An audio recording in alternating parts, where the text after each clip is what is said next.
agone Nyasaye maduong' erokamano okinyi majaber mochako miyowa teko kod muya mondo wawuoye wachne. Adwa ni kawuono mondo alalra kodi muma mar Mariko 16:15. Muma wacho kama: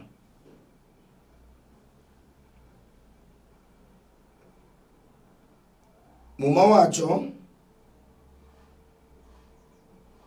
apako Nyasaye maduong'. Muma luoni eka nowacho nigi niya, dhiuru e piny duto uland wach maber ni ji duto. Ng'ama oyie kendo obatisi nokwo, to ng'ama ok oyie bura oloyo. Ranyisi ma joma oyie nobedgo e magi: ginigol jochiende e nyinga, kendo ginidhum gi dhok mawendo.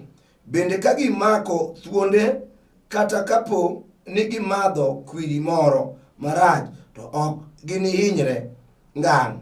Giniket lwetgi kuom joma tuo michangi. Apako Nyasaye maduong' mar yuoro mar oganda lweny. Abiro ka gokinyi mondo awuoye kodi e studio mar Lolwe mondo iyudie kari. Awuoyo e wach masomono, to kapok asome we mondo afulni nyinga. An Bishop Samuel Maruche mawuodo Gola, aja sembo Kanyakala, kidhi Bondo Rajigo chim sikul Rambugu, kune kuma dala wanitie. Tadwa ni mondo aleri wach mondiki e muma ni ka Yesu nosewuoyo gi jopuonjrene makoro chal ka gima kindene mar chiegni, to owacho ni gin uwinjo. Dhiuru e piny duto mondo uland wach maber. Jogo moyie mondo tisi, to jomodagi bura oseloyo.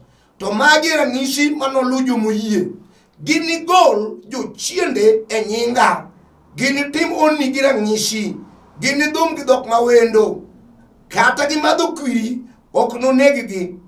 Apako Nyasaye maduong' mar yuoro mar lweny mar oganda lweny. Adwa na wuoye gima luwo ng'amoyie.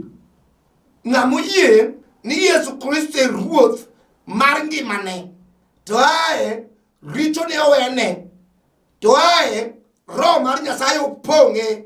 Jalno nigi teko. Ondike muma ni jogo manoyie kuom Yesu, Nyasaye nomiyo gi teko mag doko nyithinde. Kata sama wuoye kodini, jal moyie gi wach mayalo ni, odhi bedo gi teko kod ranyisi e lwete.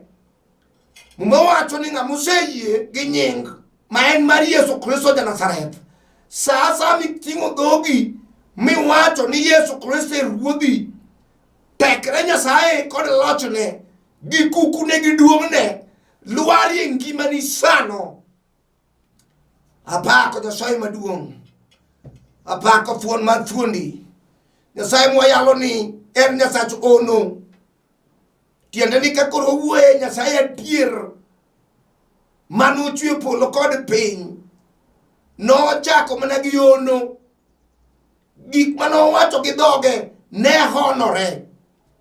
Nowacho ni pi mar ataro ngala obedie, nohonore.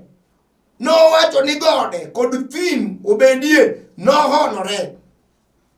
Nowacho ni kor lwasi kod koth gi luoch obedie, nohonore.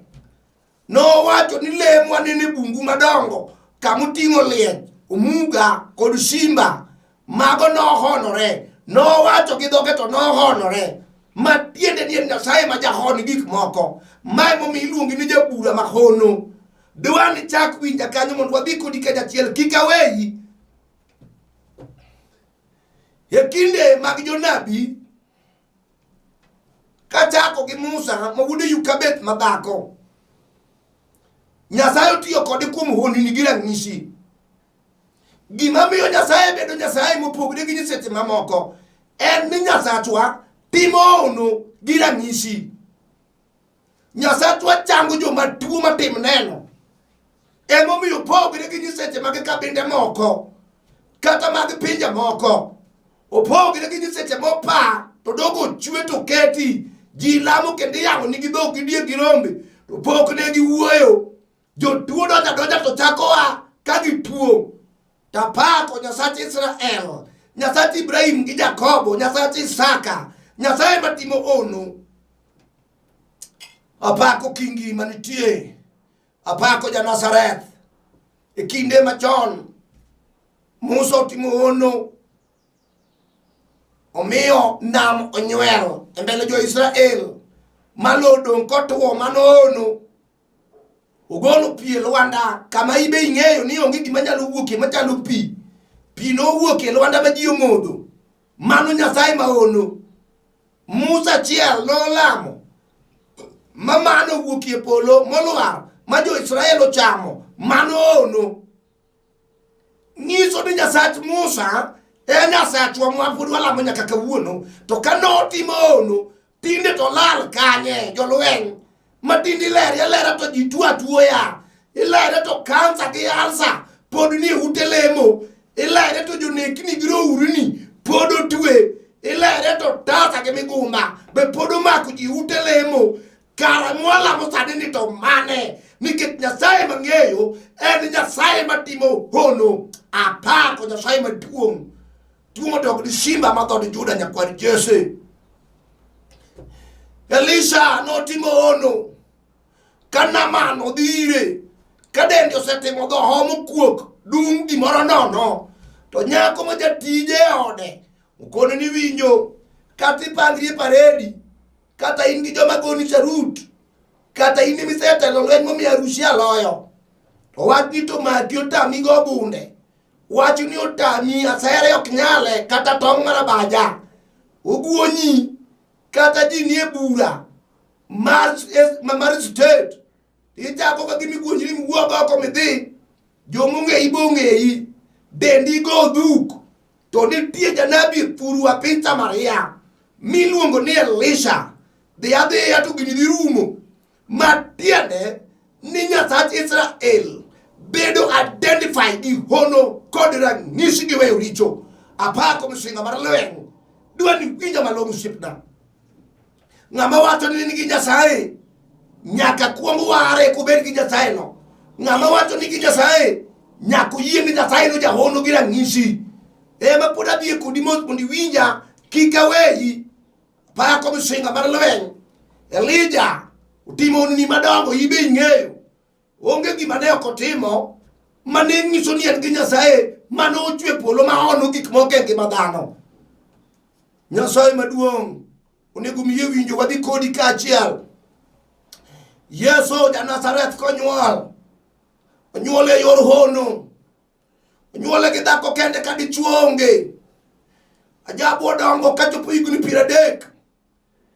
Gima nofwenye go ni en Mesia. Mano akawuoro. Mano kelo resruok. Okuongo lando gimodwa timo agenda mare. Kisomo Isaya 61. Owacho ni roho mar Ruoth Nyasaye ni kuoma. Bonda alande ni jomo twe ni koro gibedo thuolo. Alande ni jomo twe ni koro igonyo gi. Alande ni joma ni e jela ni kifungo oseyudore madwa konyo gi wuok oko. To joma tuo chango nikech asebiro mondo arad gi jochiende mag tuoche. Apako Yesu ja Nazareth. Nyasaye mawuoyo kuome miluongo ni Yesu ja Nazareth ni. Mae hono. Oyudo Petro kosesuo e nam. Otieno tulu seche 12. Ka onge gimoago kata okela onge. To Yesu nokone ni ter gogo osiepna. Gini ok dwar lupo ka onge wuon polo kodi. Gini ok dwar lupo ka onge Yesu e iyi. Ter gogo mondo koro ing'e ni an ng'a. An ajabu jal mare chwinjo duonde. Petro notero gogo moywayo. Giko ne rech no opong'o yie makama ketie onge. Tiende ni Yesu ni jahono. Adwa ni ng'e ni Yesu jahono. Emomiyo wayale. Ontike mamar Isaya ni en jabura mahono. Kose yali magechino olo. To ae hono timre ni. Emomiyo iluongi ni jabura mahono. Apako Yesu thuon. Idongi ng'eyo. Noromo gi Bartimeo mamuofu. Manonyuol kaneno. To jachien muofu onre kuome. To ae bang'e. Owinjo ni jal ma wuoyo kuome Yesu ja Nazareth kalo. Ogo koko matek koluwo bang'e. Ong'eyo ni resruok ochopo. Ajabu neger gi jochiende moketo ji piny. Noger gi jochiende mag midekre. Noger gi ng'ol ma ng'ato wuothogo ka puth. Noger go apako ja Nazareth to wache ma ni jal moyie kuome hono kod ranyisi noluw bang'e. Apako Yesu ja Nazareth. Owuoyo hono. Ajabu ja hono. Chieng' moro ka an e piny mar Ugenya, aneno kokel muofu manosomo mogik e form 6 to gino gore kuome kotimo penj. Okendo dhako ka okone. Okendo dhako monyuolo nyithindo ka okia nyithindo. Chieng' manokele tokruok adhara. Chieng' no, chieng' Jumapil so 9, polo nodudo. Yesu nong'isore pauno. Ka muofu wang'e wuok ololo. To wang'e mienjo wang'e neno ka nyithi paka moa nyuol. Chieng' no ema nong'e nyare. Manomako ne luth kobire tokruok. Adira Yesu rahono. Ajabu ja Nazareth. Chieng' moro ka wane piny Kibera. To mama moro manya Uganda. Groth ni iye. Idwa dhi yang'e. Idwaro siling 18,000. Mama ni onge pesa. Awuoro Yesu ja Nazareth. Mara hono. Ne wang'eyo teko modakie nyinge. Ne wang'e nyalo modakie nyingi Yesu ja Nazareth. Ne waluongo Yesu kanyo. Apako Yesu thuon. Kane mama ni dokie scanning e piny osiptal mar Kenyatta. Noyud ka Groth olweny onge. Ne wang'eyo ni kara Yesu emotimo. Duong' gi pak kod loch gi nyalo gi teko odok ni Yesu e polo. Nikech nying manoweyo nigi teko. Oloyo nying duto. Oloyo nying ruodhi. Oloyo nying ajuoke. Oloyo nying jorieko. Oloyo nying josomo. Oloyo nying dakteche. Oloyo nying osiepena. Yesu nyinge kende. Jachien oluoro. Maki luongo to jachien teteni. Ang'eyo Yesu mawuoyo kuome. Apaka mina. Winja malong'o.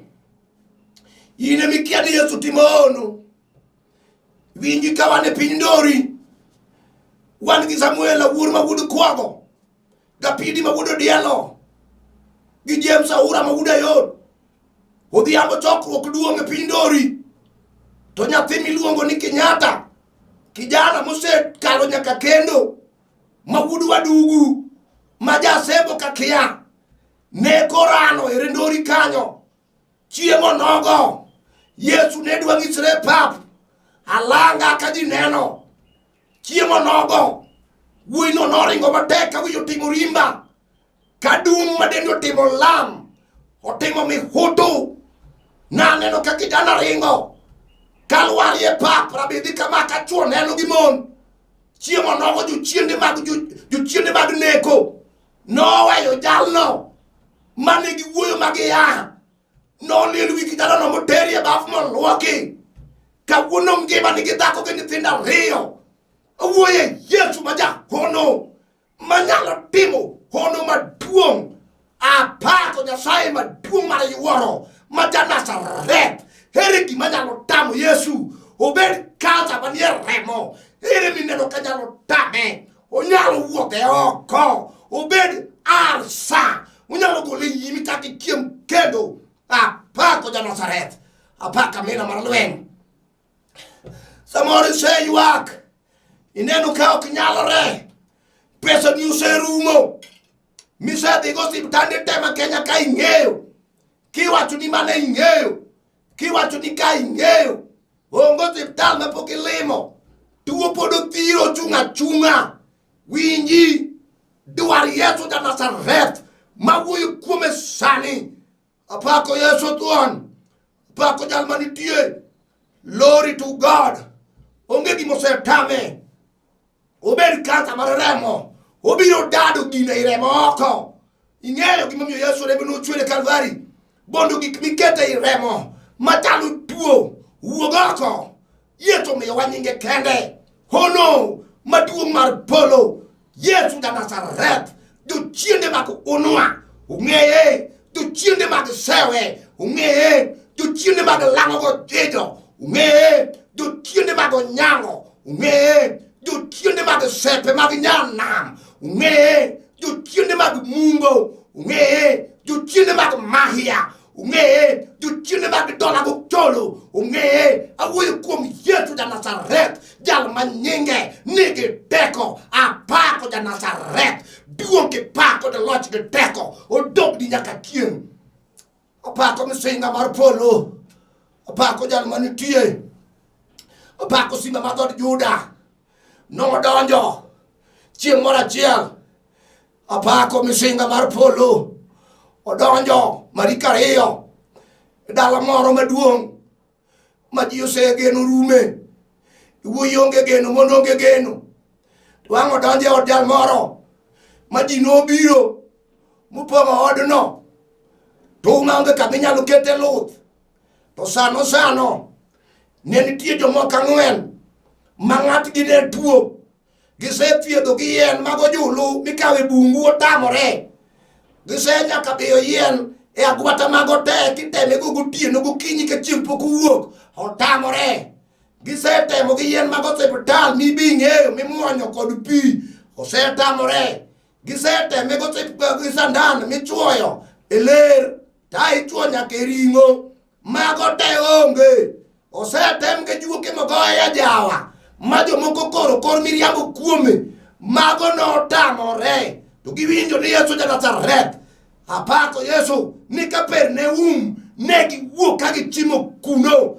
to giwacho ni kawuono wadhi ang'eyo Yesu ni kang' watero ne ma to kang' nowe ma ok otimo nyoto chiero Lazaro koseninde bundala 4 Yesu nigi teko Yesu nomiyo wuoyi moseting' kitero kar iko ma min gi onge geno wuoyi achiel nochier mowuotho kendo watero ne ma wang'eyo nodhi loyo wang'eyo nodhi timo apako Yesu wuoyi nochopo moidho malo ewi tado giwacho ni ka dhot osepong' wang'eyo ni kwatucho malo mwaketo jalni kama ochime tir Yesu dhi change adiera ne giride kod otanda kochimo kama jabu ne yale ji nouma tek Yesu nochung' ka ng'iyo malo kako biro awuoro yie ratego yuwuoyo ong'ado ot ka ok openjo wuon landi ni to ere kaka watimo yie nyalo mi muom ka ok ipenjo yie nyalo teri janeko yie loko wi dhano gima dhano neno ni ok nyalore yie koni ni nyalore apako Nyasaye maduong' kata insani kama ing'iya no ang'eyo ni tuo to Yesu da Nazareth sama wuoye kodi ni awinjo kama uche kod mbi gi teko mar otekune machalo mar simba mar dhod Juda jal manokor gi Isaya ni del manochwade nochango tuoche wa te abiro chime kuomi sani gokinyi biro neno simba no biro neno nyakwar Jesse nyakwar Juda ibiro neno nyakwar Obed jal mabade otimo nyinyo apako Yesu sama noselore kochimo Yesu tir Yesu da Nazareth nokone ni winji chung' malo mondo idhi richo ni oweni jal ka nochung' ma ji owuoro jolweny ka jal mane chiegni gi tho manodong' tiiko chunye manodong' ka gudo osewuotho kendo kawuono ya Yesu ni to lich nadi awuoyo kuom jal mapaka winjo yamo mar Kush mar nam winjo duonde sama noting'o bade to yamo nokwe nam ere ng'ama ok winj gima wuoye awuoye hono ma Yesu pod timo nyaka sani ibed dhako manosefundone ni ok nyal nyuol ma jomoko yangi ni iyi otow jogo emowacho nitie wir mawinjo kanie nyinge adwa oro sani to ka en Nyasaye makawo pi kod remo to loso go nyathi obiro loso nyathi iyi kanyo beda gi yie ni Nyasaye manyalo sani en Nyasach ono gi ranyisi apako misinga mar lweny. Osiepna, kata in kijana, kendo tami obagi osiepna, ikend nyako madichol, haya, ikend malando, haya, ikend manyadundo kata mabor, jachien gwe lweti, idong' ywak na nyuola ni morundi, gwinji gimidwaro kanyo ken wata nyuola, dwar Yesu misinga, ang'eyo nyakwa Daudi, ang'eyo jal ma wiyo timo nyinyo, dwar Yesu mondo inenewa, obiro kelo dhako, mandalo ne podi, biro dako di biro nyuol, poko deko, dwar ono, dwar ono, Yesu da Nazareth ono, dwar Yesu sani mondo inelwete, apako Yesu da Nazareth, tuo madoko di simba madhod Juda nyakwar Jesse, chieng' moro awuoyo gi kijana moro, kona ni jatich Nyasaye wudo gola, kaminena ni, dala wakwamo, manase wuok madhi e shopping center, kune madake,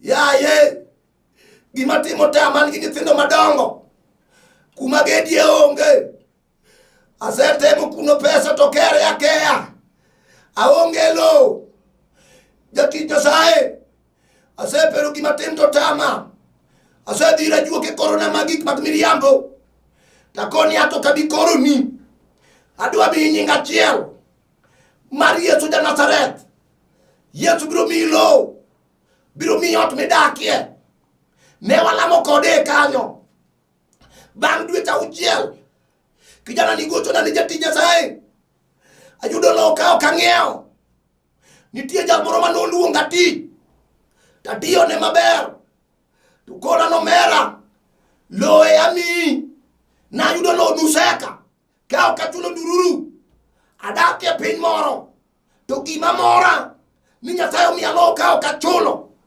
apenji, marang'o idoubt Nyasaye ni ok nyal timo, kato dami ni ok nyal gedo, donge mano dwaro ono, mar Yesu da Nazareth, kato idakie ot, morie majin, maywa rembi, to miyo kinindo tieno, ang'amo ni dwaro Yesu sama gwene, ti wach ni Yesu, miya nindo matut, gol jochiende kuoma te, obed majin mowuok e nam, gol oko Nyasaye, ang'eyo ni timo ka kwayi pile, apako misinga mar lweny, dumo dog ni simba madhod Juda, apenji mama, ang'o matimi midware ono, ang'o matimi midware ono mama, kawuono ni mondo wuoye kodi, hondi Yesu liero, iwinjo dichuo, hondi Yesu liero, isenyuolo nyithindo ma iwuoyi lilo, idwaro manyako, semiyo dhako iketo dhako mistake, otamre kelo nyako,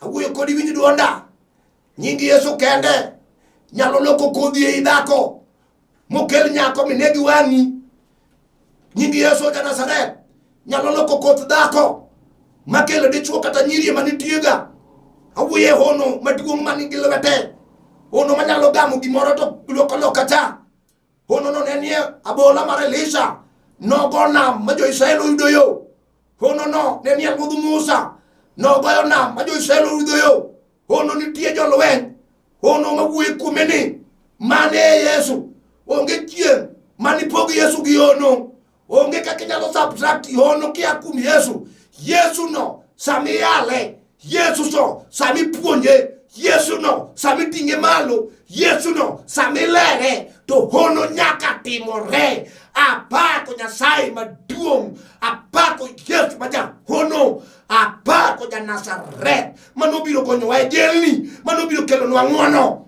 Yesu nigi teko.